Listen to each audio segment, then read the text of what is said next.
passamite toki korkomyaylewa no machino be hampa passamite toki korkomyaylewa no machino be mi kepe madai no mudachi pavishan jinkaye passamite korkomyaylewa no machino be no hitaleng dile chumbe hitaleng trôi hố ngôn đi về để chẳng lỡ lỡ nếu đã đi vui trên tâm hồn nhớ sẽ trở về nằm sau nó em Papa xem đi thế bất kỳ không còn ai lại mà nó chỉ có về hàng Papa xem đi thế bất kỳ không ai lại mà nó chỉ có về đi kèm theo mà đây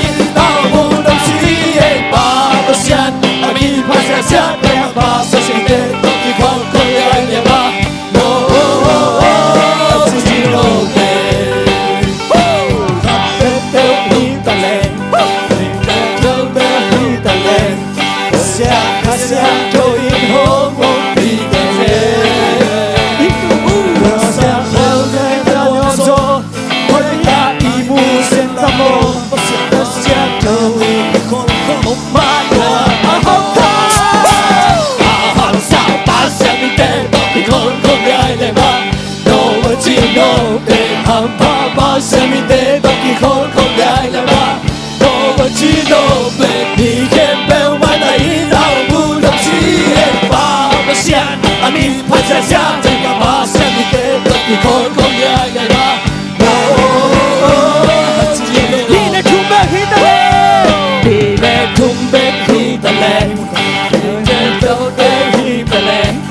asian toi ho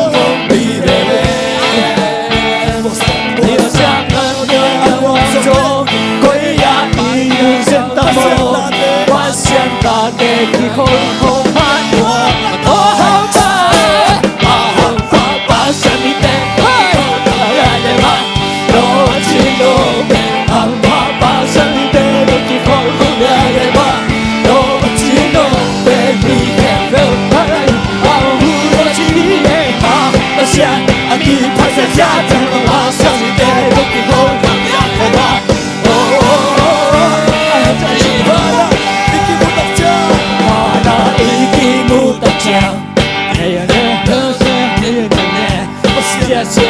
Siang tu không có vì jangan luom zo quay ya ibu sen tamon pa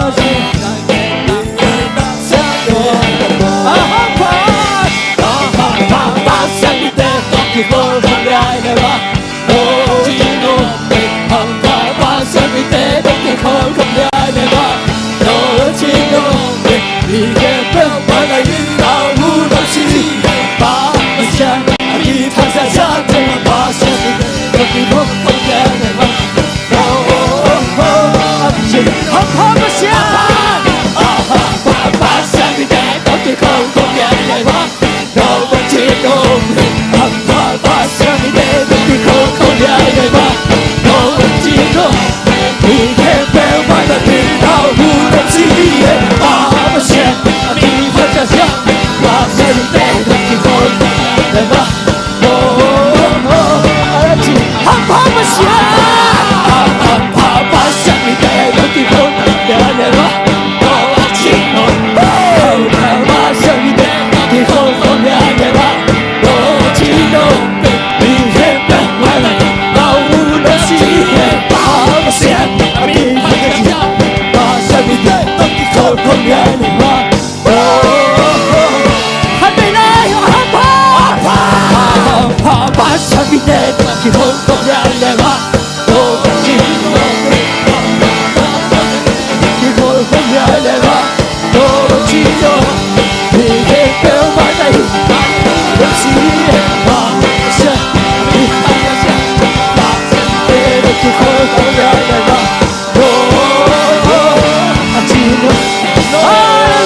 Pacino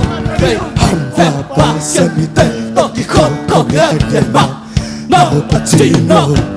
Mi Kembe Matayin Amu No Siye Ba Osian Amin Kasasa Tamba Basamite Toki Koko Yema Oh oh oh oh คุณอามินHamba Basamite Toki Koko Yema No Pacino Be Hamba Basamite Toki Koko Yema No Pacino Be Kau Matayin Amu No Siye Ba Osian Amin Kasasa Tamba Basamite Toki Koko Yema No Tino Be No Basamite Toki Koko Yema No Pacino Be Hamba Basamite Toki Koko Yema No Pacino Be Kembe Matayin Amu No Siye Ba Osian Amin Kasasa Tamba Basamite Toki Koko Yema No Tino Be